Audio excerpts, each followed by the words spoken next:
พี่น้องอยากได้28,000เขาให้26,000นะครับแม่มัน140ประมาณ142ได้นะครับนะจงเบิ่งฟันพี่น้องเพราะว่าเขาเฮ็ดแล้วนะครับแม่บ่ฮู้ว่าลูกจักโตลูกแดงดีนะครับเด้อนี่หัวหล่นธรรมชาติลูกแดดลูกจักเดือน6 เดือนประมาณเขาให้26,000นะครับนะบรรยากาศพี่น้องน้ำไต่คือแม่ครับลูก125นะครับนะยืนงามเลยพี่น้องลูก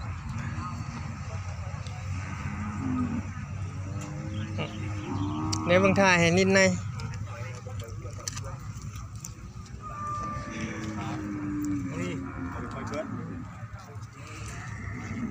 พี่น้องโอ้พันแถบมันขึ้นนะพี่น้อง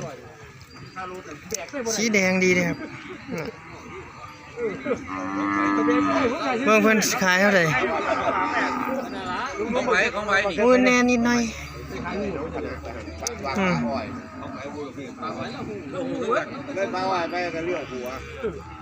อยากพันป่ะ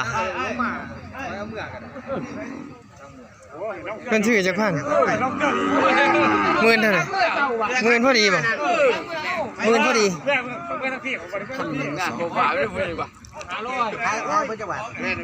บ้านตกลงกันอยู่พอดีซื้อ200โอ้12,200 บาทสีแดงประมาณนั่นแหละงวดอยู่10,000 15,000 12,000แล้วแต่คนซื้อนะแดงนี่จอยนึกว่าแดงก็แดงจอยกันหลังมัน125เท่ากันจอยตัวแดงเขาให้เพราะเข้า10,000เต็มบ่จอยนี่ว่าตัวแดงนี่ตัวนี้ให้2,000โอ้12,000ครับเพราะว่าผมเอาทั้งคู่นี่ทั้งคู่ผมก็ห้องเพลงสายันตลอดโอ้ยโอ้ซื้อเพลงโอ้ยไปทั้งคู่เลยผู้เสียสละ12,000เดี๋ยวมึงก็กันว่างัวกินหัวหางงัวยังบัวงัวกินยาธรรมชาติ12,000โอ้มันสิตื่นพี่น้องตัวนี้ตื่นเอาแค่นี้โอ้130อยู่ได้อยู่นะครับนะผมเอางัวมาขายตลาดสมปอยน้อยนะครับนะเป็น2ตัวนี้เวียดนามซื้อก็เลยถ่ายให้พี่น้องได้ชมราคานะครับเป็นบีบมัตเตอร์นะครับนะตัวนั้นกับบีบตัวนี้กับบีบนะครับนะเป็นลูกผสมเลยพี่น้องแต่เชื่อบีบใหญ่นะครับนะเอาตัวนี้ก่อนกันเลยตัวนี้เวียดนามซื้อ47,000พี่น้อง160นะครับได้ยาวนะครับนะยาวพี่น้องโอ้ยเดี๋ยวผมจะไปถ่ายให้พี่น้องชมนะครับนะเดี๋ยวก็สิจังมาตัวนี้ตัวขวามือนี่เดี๋ยวสิถ่ายให้ชมก่อนแบบนึงพี่น้องเดี๋ยวเบิ่งถ่ายมันเลยเบิ่งความอ้วนมันเลยว่าได้มาโอ้นั่น47ยาวคักยาวเลยเดี๋ยวเบิ่งถ่ายให้พี่น้องนี่47,000เนี่ยโอ้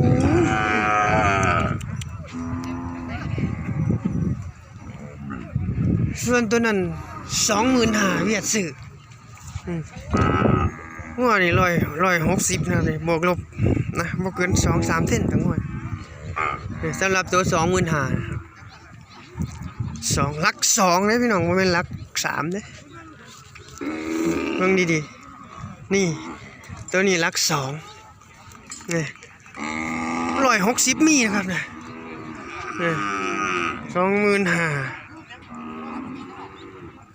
ตัวนี้ผมบอกส่วนสูงเลยเดี๋ยวจะขึ้นเป็นตัวซื้อให้นำตัวนี้กัน160บ่ฮอด65พี่น้อง162 63ได้เลยเนี่ยนี่47,000นี่ตัวนี้25โอ้ยบีมอเตอร์โอ้เอาถอยเอาปกคลิปก่อนนั่นมาสมปอยหน่อยพี่น้องนะครับมีโอกาสก็มาครับเปิดทุกวันศุกร์ตอนเย็นแล้วก็วันขออภัยพี่น้องวันพฤหัสตอนเย็นแล้วก็วันศุกร์นะครับช่วงเช้าโอเควันเดี๋ยวมาโดนเลยพี่น้องลืม เดี๋ยวสิตื้มใส่ของผมขายไปแล้วตัวหนึ่งนะครับเด้อเนี่ยครับเหลือตัวเดียวนี่น้อย 120ตัวผู้ชาลูเล่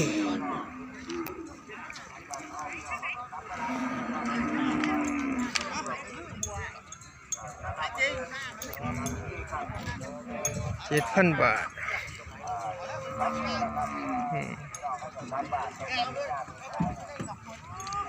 โอ้ตัวนี้เขาให้เช่าเขาให้13,000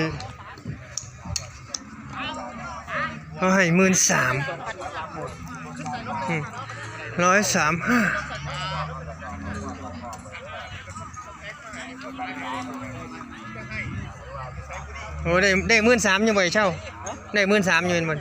นี่ ผมเจ้า1,700 1,700เขาให้11,500 โอ้มือเด็ดโอ้ย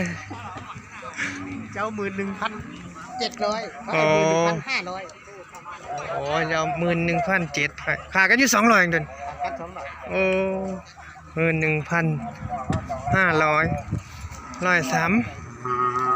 1738นะครับชื่อเลยพี่น้อง3ตัวนี้ขาย15,000นะครับนะสูง140พี่น้องอายุบ่ได้เบิ่งครับบ่ได้เบิ่งฟัน3 ปีมีนะครับนี่แกนะครับนะซื้อ15,000งัวผูนะครับราคาแรงดีนะครับ15,000เป็นเล่นะครับเป็นเล่จ้อยยืนกับสิลมเลยนี่15,000ผูนะครับ2-3 ปีนะครับแก่ๆเนี่ยขนกับฟูๆนะครับเพราะขันง่วไม่เนื้อเนี่ยขนมันสีเรียบๆตัวนี้ขนฟูๆนี่คู่นี่เขาให้ซื้อ 25,500ผมก็ตีง่ายนี่ก็พี่น้องตัวแดงนี่12,000ขายแล้วนะครับเจ้าเดียวกันหลังซื้อนะครับนี่12,000ตัวแดง125นะครับนี่ได้รอเนี่ย12,000ตัวนี้ผมตี13,000ก็แล้วกันนะครับ137-38นะครับนะเกือบ104ครับนะ104ละตีได้104บวกลบเนี่ยตัวนี้ผมตี13,000นะครับนะมันสิดีดบ่ย่อบ่ยาวเลยพี่น้องนะผม13,000เนี่ยบ่ยาวนะครับได้ต้องสูง104ต้องแก่ๆเลยนี่แถวคู่ก็กำลังสิขึ้นก็งอสิเข้า2 ปีเลยได้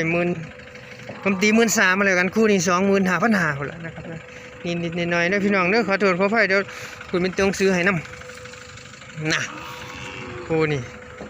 25,500นี่เลยตัวนี้น่าได้15,000นะครับนะราคาดี